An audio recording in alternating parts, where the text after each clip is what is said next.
Hi class. In today's design lesson, what we're going to do is look at the last part of the design proposal here, which is adding the dimensions to the orthographic sketch we would have completed during the last lesson.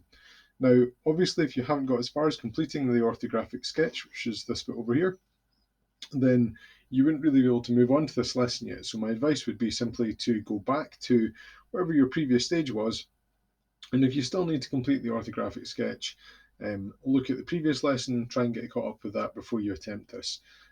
It's, ultimately, there's no way of doing this otherwise. So, really, there's a few things I want to go through today. I'm just going to start by kind of setting the context here. So, this was just our example, just so you can kind of get a sense of how it's going to look on the page. So, you should, by this stage, have your presentation sketch, your annotations about the different design factors. You should have your different views from your orthographic sketch, including your plan elevation and end elevation. And today we're going to add these what we call dimension lines, which are the actual lines where the measurements are shown. We're going to add those, and we're going to add the dimensions themselves, which is the figure, the number that goes on it. And there are actually some quite specific bits of information I need to convey about that in terms of how you do it, because there are some rules. It's not just kind of chuck them down however you want sort of situation. There's some specific things that we need to be aware of. So I want to start by maybe talking a bit about why we add dimensions to drawing in the first place, in case that's not obvious already. Then we'll talk about the anatomy of a dimension line, which is basically how we draw the actual dimension line itself. So that's this line with the arrows and these extensions. We'll then have a wee look at how we would apply them to just an example object. I'll just do a wee video of that. We will look at also how to apply them to a chair. So I'm going to use my example to show you how you would maybe add it to your drawing. And we'll have a wee chat about the importance of considering proportions when we're adding any other dimensions. So for example, there'll be some dimensions we have to add here, which are really important for the task in order to pick up marks. And there are some that you might want to add just to indicate the sizes of other parts of your design. And we'll have a quick look at some ergonomic data so that we've got a starting point for actually deciding what would be sensible sizes to use. So let's just quickly start with why would we use dimensions in the first place? So really anything that's to be manufactured has to be made to a given set of sizes. And if we as a designer come up with a design and we're going to convey that to somebody who's going to manufacture it for us, we need to provide them with that information so that they can actually make it. Even if we are making it ourselves, we still need to take note of that so that when we're cutting materials out and we're making up fixtures and jigs for manufacturing and so on, we understand the dimensional requirements for all of those different items. So that's really about it. Now, if we do this properly, it will speed up the process of manufacturing because it will avoid any questions or confusion about what sizes things are meant to be or problems with things not fitting together properly. And if we also consider dimensions from a point of view of anthropometrics and ergonomics, it should ensure that our designs, the objects that we make, are going to fit people and be comfortable to use and functionally work really well. So that's the background of why we would add dimensions at this stage. It's communicating information for the next stage, which is usually manufacture. This is just an example. Now, these dimensions are actually not drawn to the standard that we would usually use, and it's been drawn on a computer, but it gives you an idea here. They've got different parts of the design, and they've got some major dimensions. In reality, you would probably actually add more information than is shown here about dimensions of different parts, but this is just to give us a kind of a general overview for the sort of context that we're looking at, where we're going to keep it quite simple. So the next thing I wanted to talk to you about is really the anatomy of a dimension line. So the dimension lines themselves, as I say, were the actual bits where we add the sizes. So before we worry about how we put them onto the drawing, I'm just going to quickly illustrate how that would work. So say we had an object here, just keep it very simple and quick. A dimension line is comprised of several parts, okay? The first part, I'm just going to make this a bit tidier so it's nice and clear, is what we call the extension line. So if we were trying to measure the size, or not measure, if we're trying to indicate the size of this object from that point here to that point there, we would have what we call an extension line, which is just a faint line that comes out, and you'll notice there's a gap. It doesn't touch the actual drawing, because if it does, there's a possible risk that we'd confuse the extension line with being a part of the drawing. So we always leave a little bit of a gap there. And the purpose of the extension line is really just to tell us, or to make it very clear, from what point exactly on the object is that we're measuring to and from. So rather than just having an arrow out here, which might be easily confused if there's lots of stuff going on down here, the extensions make it nice and clear that this measurement is coming from that point there to that point there. Now, between the extension lines, a little further out, we don't want to put the dimension line too close, because then it just gets a bit kind of difficult to read. So we're going to come out a little bit of distance here. We then do a line between those two extensions, and on either end of the line, we do a slender filled arrow. Now, in technical drawing, this is really important that we do it correctly, but what we're doing just now is a preliminary sketch, so it's not a huge issue, but I guess it makes sense to learn the right way of doing it. Now that is our dimension line. The arrows should touch the extension at either end. They shouldn't go beyond it, but equally there shouldn't be a gap between the extension and the arrow. So that really just is telling us that the dimension that we are adding, the number that we're going to put here, relates to these 2 points. It's from here to here, okay? And say, for example, this here was 100 millimeters along. What we would do is above the line, so on the top of it, we would just write 100. We don't need to add units because we assume it's all in millimeters. So that's how we would create a dimension line. Now, there are a couple of other wee rules that we need to learn about it as well, which I'm going to come on to. The first rule, and it's a really important one, is that we have the figure the right way up and in the right position relative to the dimension line itself. So I've just sketched just a made up 3D block, and I've drawn a picture of it showing it from one side, like an orthographic view, okay? Now in our designs, we'll have an end elevation over here and a plan above, but for now, this will just allow us to use it as a demonstration. So the first thing to do, as before, say we want to put in the dimensions for this. We need to know all the sizes, so we need to know, taking that as a starting point, how wide it is in total. We then need to know how far it is to this point here, so we know where this notch goes. We need to know how far down it is to that point so that we can put that in the right place, and how far that goes in. And with all that information, including the overall height and overall width, we would then be able to make that part completely to size. If we only put 2 dimensions, say the length of this bit here and the length of that bit there, there's all these unknowns that we wouldn't be able to make accurately, because we wouldn't know where they'd go.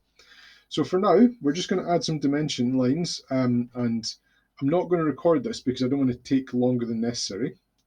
So just to save a little time, I just paused it while I was adding the dimension lines. You'll see I've stuck to the rules from before. The extension lines have a little gap in here so that they're not actually touching the drawing, so we can't get them mixed up.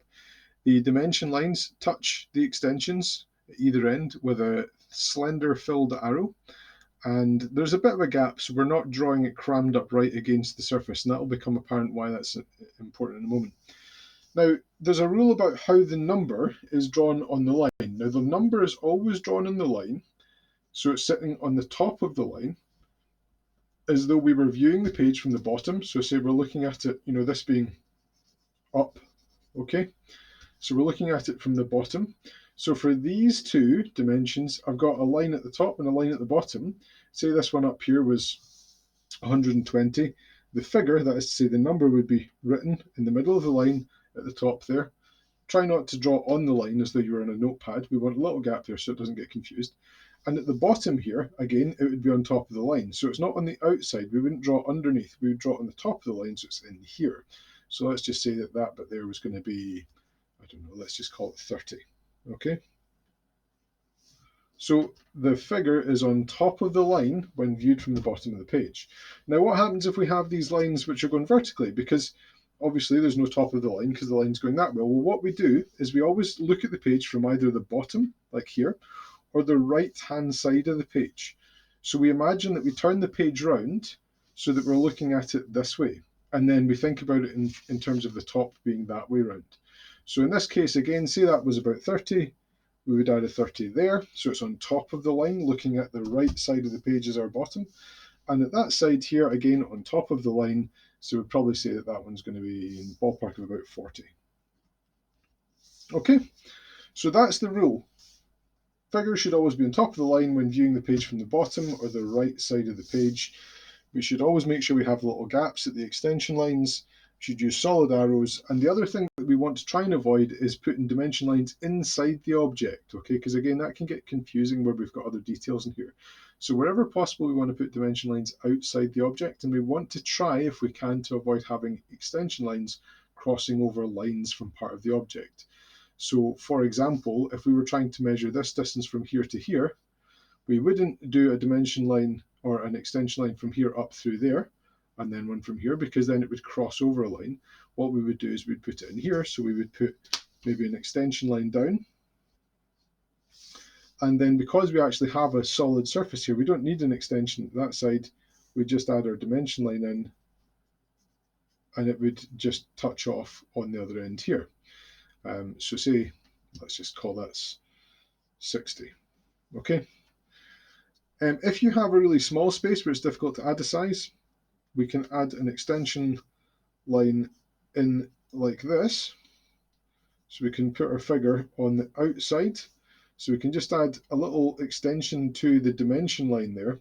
Now, if that was 60 and 30 and that's 120, then this here would have to add up to 30, which obviously doesn't really make sense because the proportions would be all wrong, because these are obviously very different sizes, but this is just an example. And that gives us all the dimensions that we need for this part, as well as an overall size. And likewise for this part here, we know how tall that is, but we don't know how tall it is overall from top to bottom. So here's one last tip for you.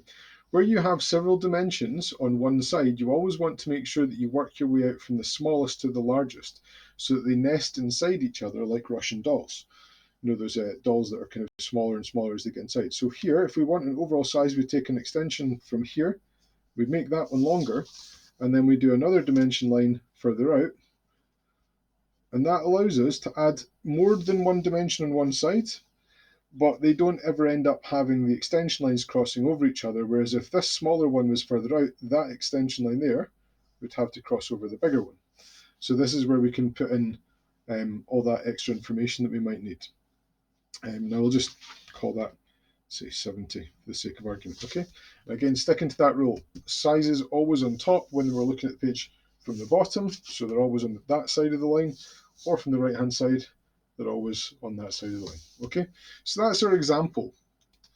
Now, really quickly, we're going to have a look at how that would actually look on an actual design, and I'm going to start by explaining the dimensions you need to have.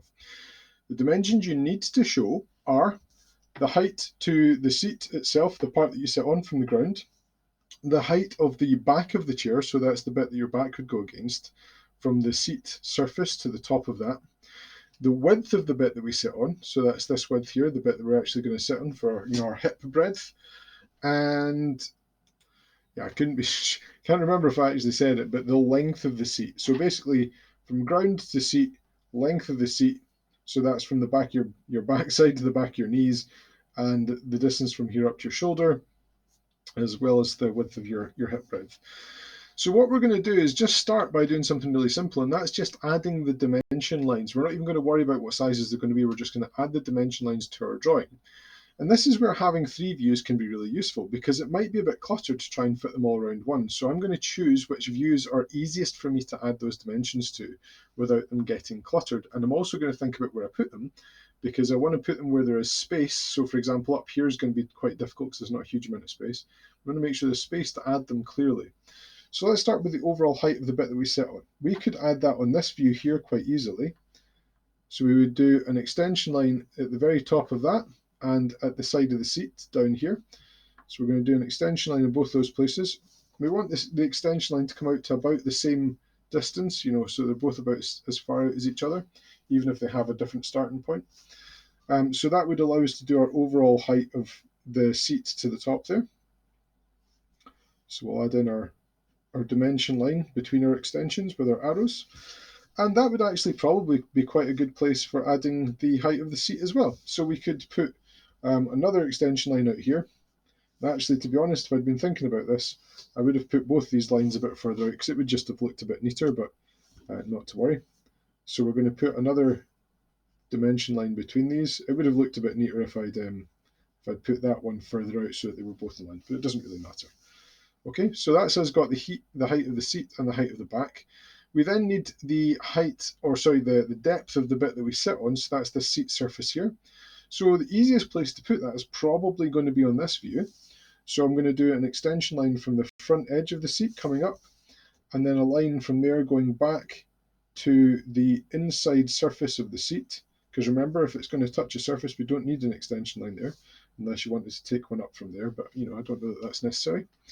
So we've now got the length of that part, we've got the height of that part, and actually with this design, because the seat surface itself is a circle, that size will be the same as that size. But if we wanted to be a little bit clearer, we could add up at the top here a set of extension lines that come out from there,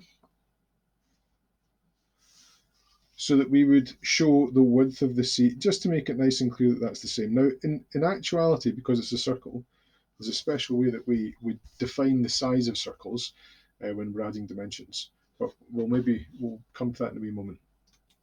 So having added those dimension lines, we now need to decide on sizes that we're going to use. Where we want to look at for those is in the Vitra booklet, which you remember you can find on our classroom. And within that, you will find this table of anthropometric data. So you can use this as a guideline to come up with some sizes for your chair design. Now for mine, I think the backrest part should probably be about the height, because that's where your head's going to be. So I'm going to want to choose, instead of this one here, which just goes to the shoulders, I'm going to look at size 1 sitting height. And I want to make sure that that's probably going to be about average, because if I make it for the tallest person, then it definitely wouldn't fit anyone smaller than taller people. Whereas if I make it for the average, it's a good chance that it'll be close enough to the tallest and smallest person that everyone would find it comfortable. So for my sitting height here, I'm going to look for kind of the average here, which for girls and boys is 635 or 640. And if you think about it, that's half a centimetre's difference. So it's really, really pretty similar. So I'm going to make it 635, okay?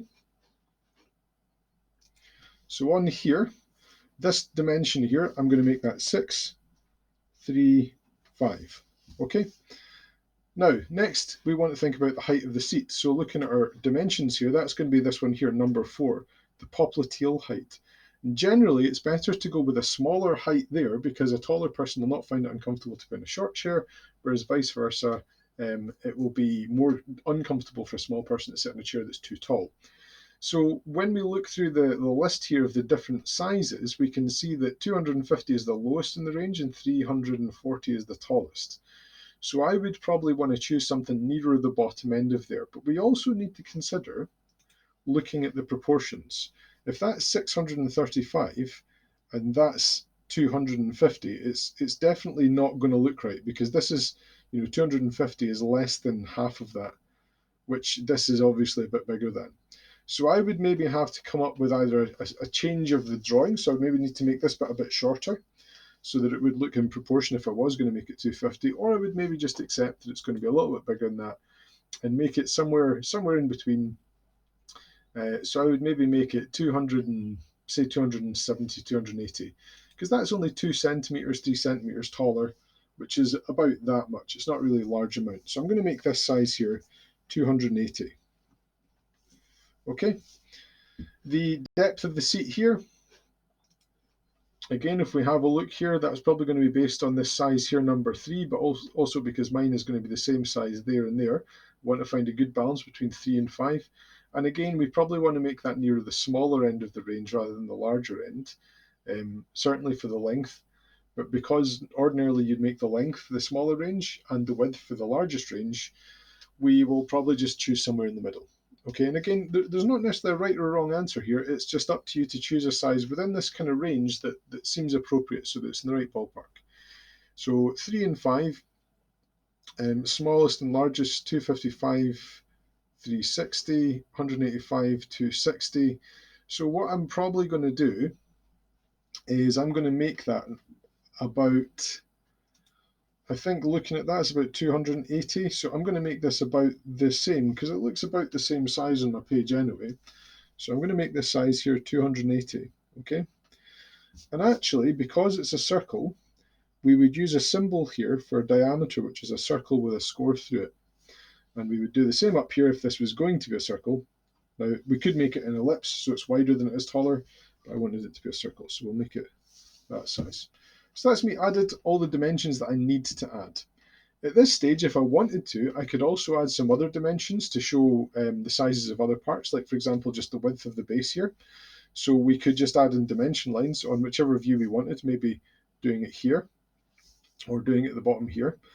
And we need to use some common sense to think about the sizes that we've used for other parts. So for example, if I take that size just with my fingers and I turn this around, I can see it's actually about the same size. So that diameter there is probably going to be about 635 if I was going to add it. And likewise, you could go through other parts like these little sections here and think of an appropriate size for them. But that's kind of an optional, that's I guess extra credit for going a little bit further. We could come up with the distances between them, but again, using the same principle, dimension lines and figures that we already have. As I say, the requirement in terms of your marking is that we have this height, this length, this height here, up to the back of the seat, and the width of the seat here. These are the ones that we need to have in our drawing. I know that was reasonably long as a video, but it's something that some people find a bit confusing sometimes, so I wanted to take time to go through it in a lot of detail. Hopefully you're clear about what you're expected to do. But if you have any questions or there's something you're unsure about, you can let me know. Just be careful because obviously your designs will all be different from mine. So just be careful in choosing where your extension lines start and end. So for example, if you had a design that was, let's just see, if you had a design like one of these, for example, you would want to make sure that for the height, it started here and ended here rather than up at the top, because this is the bit you need to get your head past, okay? So just, have a little bit of a think about the sensible place to actually put the extension lines on your design. Hopefully that lets you get on with it. As I said though, let me know if you've got any problems and I'll be happy to help.